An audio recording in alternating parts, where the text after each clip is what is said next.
There are 13 empty frames hanging in the Isabella Stewart Gardner Museum in Boston. They've been empty for 35 years. Each frame marks where a masterpiece once hung. Works by Rembrandt, Vermeer, Degas. Art worth over $500 million. Gone. On March 18, 1990, two men walked into this museum dressed as police officers. 81 minutes later, they walked out with the largest art theft in American history. They've never been caught. The art has never been found. For 3.5 decades, the FBI has chased leads across continents. The reward has grown to $10 million. Books have been written. Documentaries produced. Podcasts devoted to every theory imaginable. But the frames remain empty. This isn't just a story about stolen paintings. It's a story about Boston, a city where the line between law and crime has always been blurred. It's about the Irish mob. About corrupt FBI agents. About informants and hitmen. About a heist so perfectly executed that everyone who knows the truth is either dead or too afraid to talk. And it begins with a woman whose obsession with beauty created the perfect target. Isabella Stewart Gardner was not your typical Victorian heiress. Born in 1840 to a wealthy New York family, she married John Lowell Gardner Jr., one of Boston's richest men. But she found the city's upper crust stifling. Boring. Judgmental.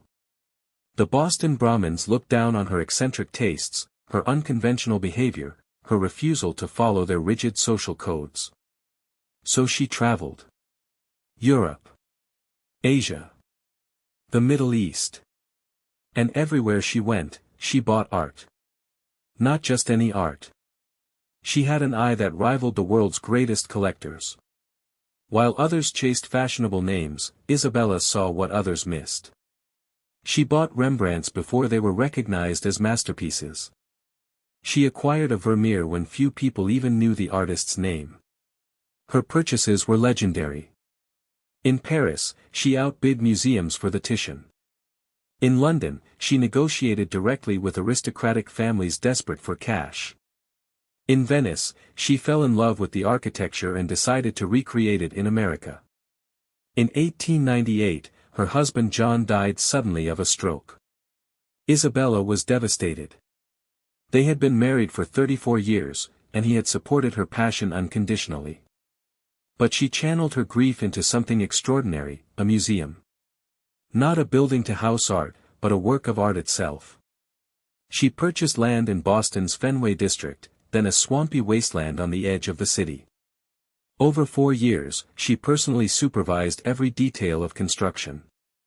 The building was modeled after a Venetian palazzo, with 4 floors surrounding a lush courtyard filled with flowers, sculptures, and a magnificent glass roof that bathed everything in natural light. Every room was designed to create an experience. Paintings hung beside tapestries, sculptures, antique furniture. Nothing was labeled or catalogued for visitors. Isabella wanted people to discover beauty, not study it. To feel wonder, not academic analysis. When she died in 1924 at the age of 84, her will was explicit. The collection had to remain exactly as she left it. Nothing sold. Nothing moved. Nothing added. If anything changed, the entire estate would be donated to Harvard University. That will would become the reason the empty frames remain today, monuments to what was lost. The museum cannot replace the stolen works without violating Isabella's wishes. So they leave the frames exactly where they are. For 66 years, the Isabella Stewart Gardner Museum was a jewel of Boston's cultural scene. A place where art lovers came to experience beauty in its purest form. Where famous visitors from around the world made pilgrimages. But Boston in the late 20th century was a complicated place. The city was run by 2 forces, the Boston Police Department and the Irish mob. And sometimes, it was hard to tell them apart. To understand why someone would target the Gardner, you need to understand what was inside. The Dutch room on the 2nd floor held the museum's crown jewels. It was a small, intimate gallery with dark wood paneling and precise lighting designed to showcase the works within. First, there was the storm on the Sea of Galilee, Rembrandt's only seascape, painted in 1633 when the artist was just 27 years old. At the time, Rembrandt was living in Amsterdam, recently arrived from his native Leiden, eager to prove himself to the city's wealthy merchants. The painting depicted the biblical story of Jesus calming the waters during a storm. In the foreground, the disciples struggle against the waves, their faces showing terror and desperation. In the center, Christ remains calm, his hand raised in blessing. The light falls dramatically across the scene, highlighting the chaos of nature against the peace of faith. The painting was nearly 5 feet wide, a masterpiece of light and shadow that Rembrandt would never equal in maritime subjects. Art historians consider it one of the most important works from his early period. Next to it hung A Lady and Gentleman in Black, another Rembrandt from the same period. The painting shows 2 elegant figures at a table, their identities mysterious. Are they husband and wife? Lovers? Business partners? The painting keeps its secrets. The man wears dark clothing and holds a document. The woman wears a stunning black dress with lace trim. Between them sits a pet bird, perhaps a partridge, symbolizing fidelity or mortality. The painting's power was undeniable, the psychological depth of Rembrandt's portraits captured in every brushstroke. A small Rembrandt self-portrait, an etching, hung nearby. Modest in size but immense in historical value, a glimpse of the artist's own face as he saw it. Etched in copper, printed on paper, showing a young man confident in his abilities. But the greatest treasure was across the room. Johannes Vermeer's The Concert. Painted around 1664, it showed 2 women and a man making music together in a sunlit room. The composition was flawless. A woman sits at a harpsichord, another holds a lute, a man stands beside them singing. The light falls through a window, illuminating the scene with Vermeer's characteristic golden glow. Vermeer is one of history's most mysterious artists. He died in obscurity at age 43, leaving his family in debt. For nearly 2 centuries, his name was forgotten. Only in the 19th century was his work rediscovered and recognized for its genius. Today, only 34 paintings are attributed to Vermeer with certainty. The Concert is one of them. One of only 3 Vermeers in the United States. The Concert alone would later be valued at over $200 million.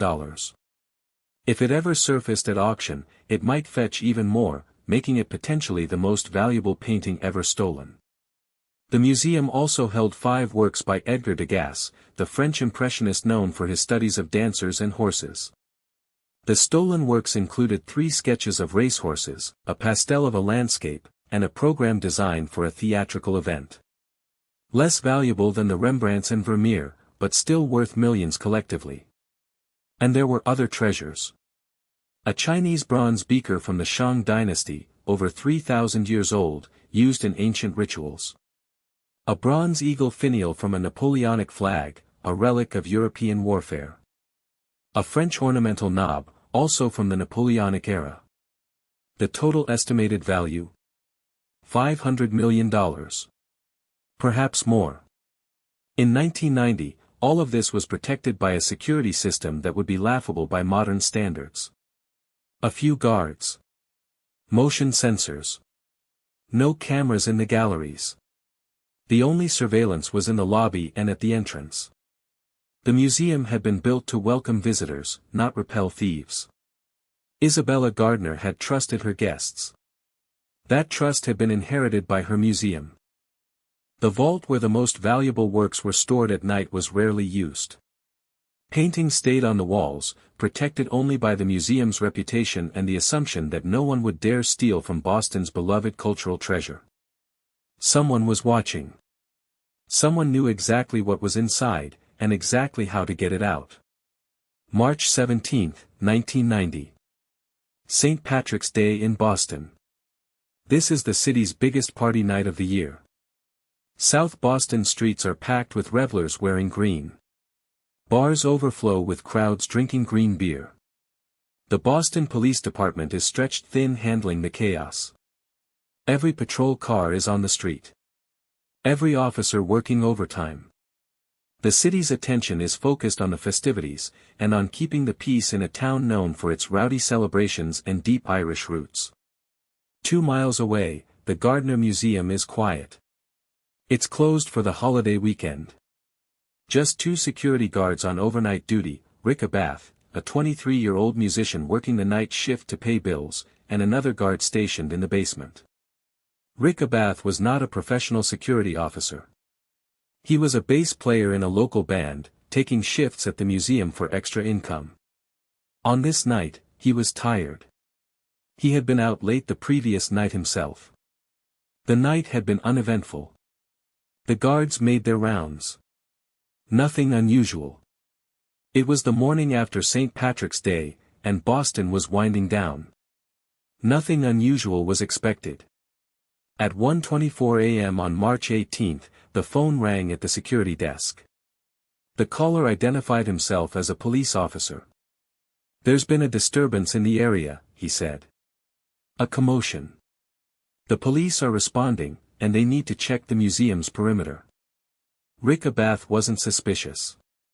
The museum had received similar calls before. It was procedure: let the officers in, let them check around, send them on their way. He buzzed them through the first door, into a small entry area. At 1:48 a.m., a buzzer rang at the side entrance on Palace Road. 2 men stood outside in Boston police uniforms. The taller one had a radio. He seemed confident, professional. The shorter one seemed nervous, glancing around. They rang again. Abath spoke through the intercom. The men identified themselves as officers responding to a disturbance. They needed to come inside. According to procedure, Abath should have called the police department to verify. He didn't. He pressed the button to unlock the second door. It's 1:48 a.m. on March 18, 1990. The largest art theft in American history is about to begin. The taller man approached the security desk. He was around 40, heavy-set, with curly dark hair and a shiny black mustache that would later be described as obviously fake, too black, too shiny, like a Halloween prop. But Abath didn't notice in time. "Gentlemen," the tall one said. "We got a report of a disturbance in the area." His voice was raspy. His partner stood by the door, watching the entrance. Then the tall man's hand moved to his belt. "This is a robbery." Before Abath could react, the shorter man produced plastic zip ties. Within seconds, both guards were bound, hands behind their backs, feet tied together. They were marched to the basement and secured to pipes in the boiler room. The shorter man wrapped duct tape around their heads, covering their eyes. "Don't look at us," one of the thieves said. "If you look at us, we'll have to kill you." The guards were terrified. They believed they might die in that basement. Then the thieves returned upstairs. It's 1:51 a.m. The thieves have the entire museum to themselves.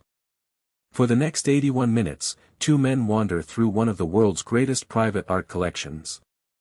They have no alarms to worry about. No cameras to avoid. No guards to stop them. They know exactly where they're going. They head straight to the Dutch room on the second floor. They pull Rembrandt's Storm on the Sea of Galilee from the wall. It's a large painting, too large to carry comfortably. They try to unscrew it from the frame, but the screws are old and tight. They fail. So they cut the canvas out with a blade.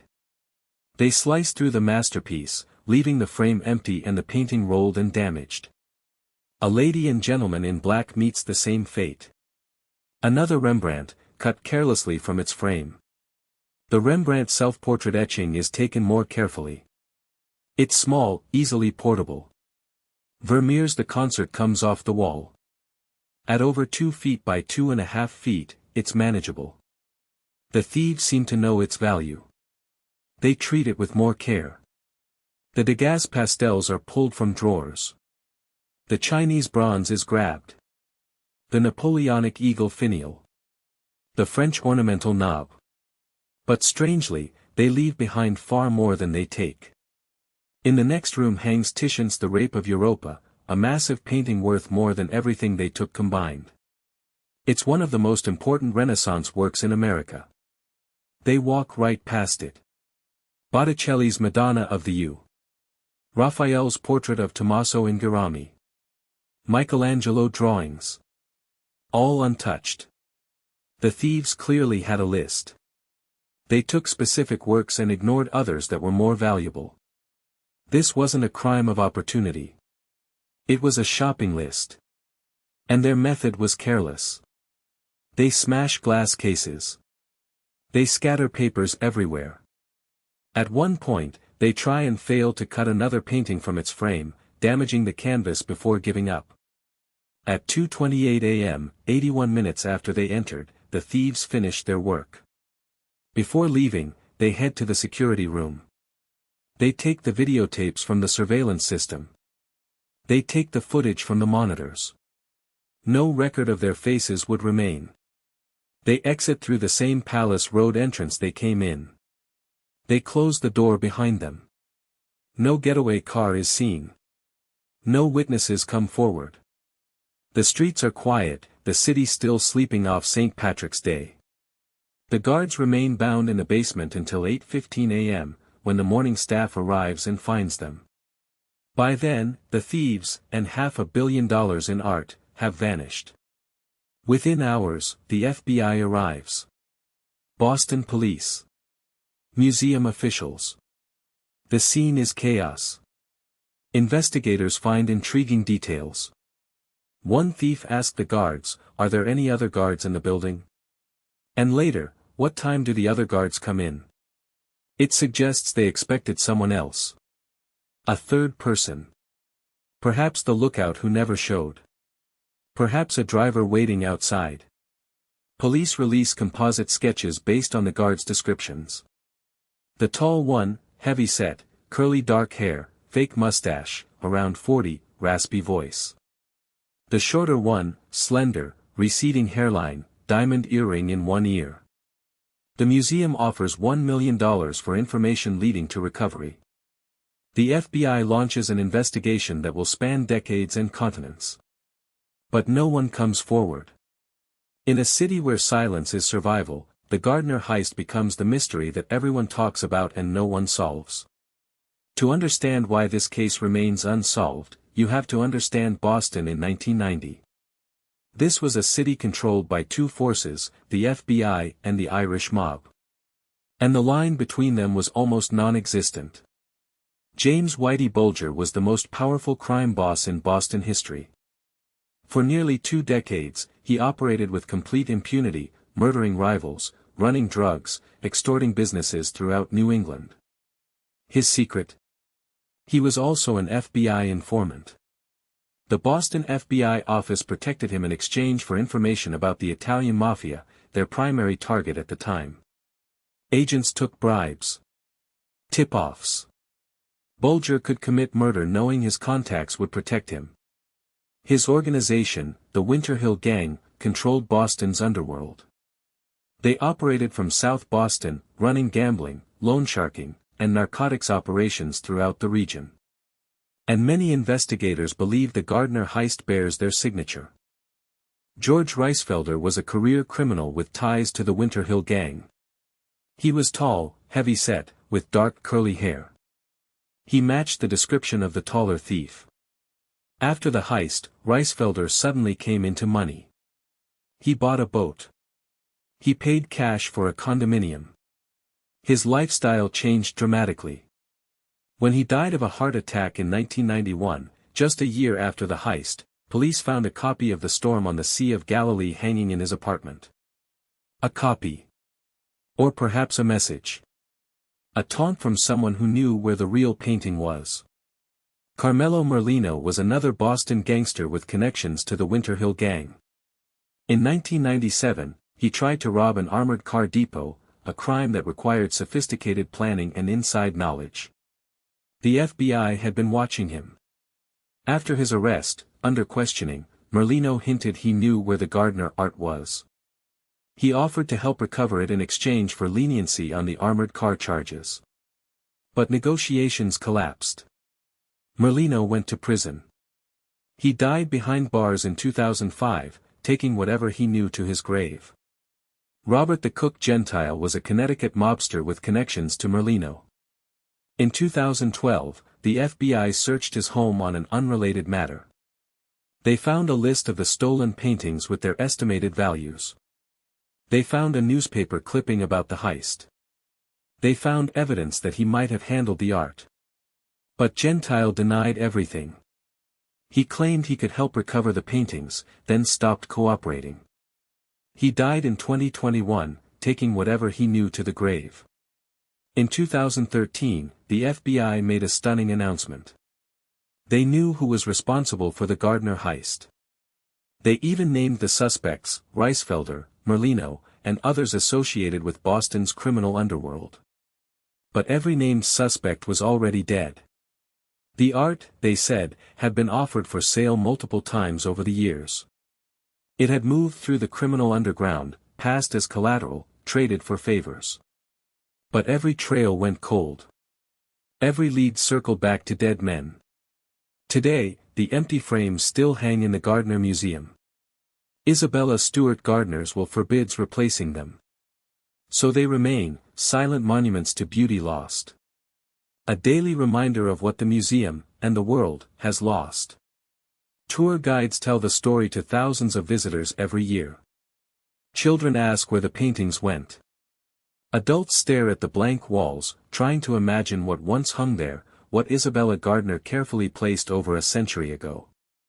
The reward has grown to $10 million. The largest reward ever offered for stolen art.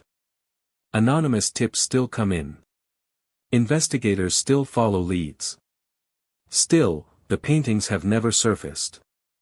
In the criminal underworld, masterpieces like these become currency. They're used as collateral for loans between criminals. Traded for drugs, weapons, favors. They pass through so many hands that the original thieves are long forgotten, the art lost in a web of criminal transactions. Somewhere in the world, Vermeers the concert sits in darkness. Perhaps in a private collection, the owner too afraid to show it. Perhaps in a basement, wrapped in cloth, waiting for someone brave enough to claim the reward. Somewhere, Rembrandt's only seascape is hidden. A masterpiece that survived nearly 4 centuries, through wars and revolutions, only to vanish into Boston's underworld. And somewhere in Boston, or Connecticut, or Ireland, or Philadelphia, someone knows the truth. Someone knows where the art is. Someone knows who took it. Someone could claim $10 million tomorrow and become a hero to the art world. But in a city built on secrets, some mysteries are meant to stay buried. The Gardner heist remains the greatest unsolved art theft in history. 35 years. $500 million. 13 masterpieces. 0 arrests. And counting.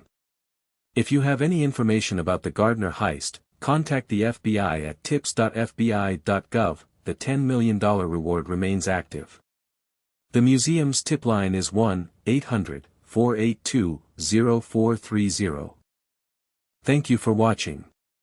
Subscribe for more documentaries about history's greatest heists.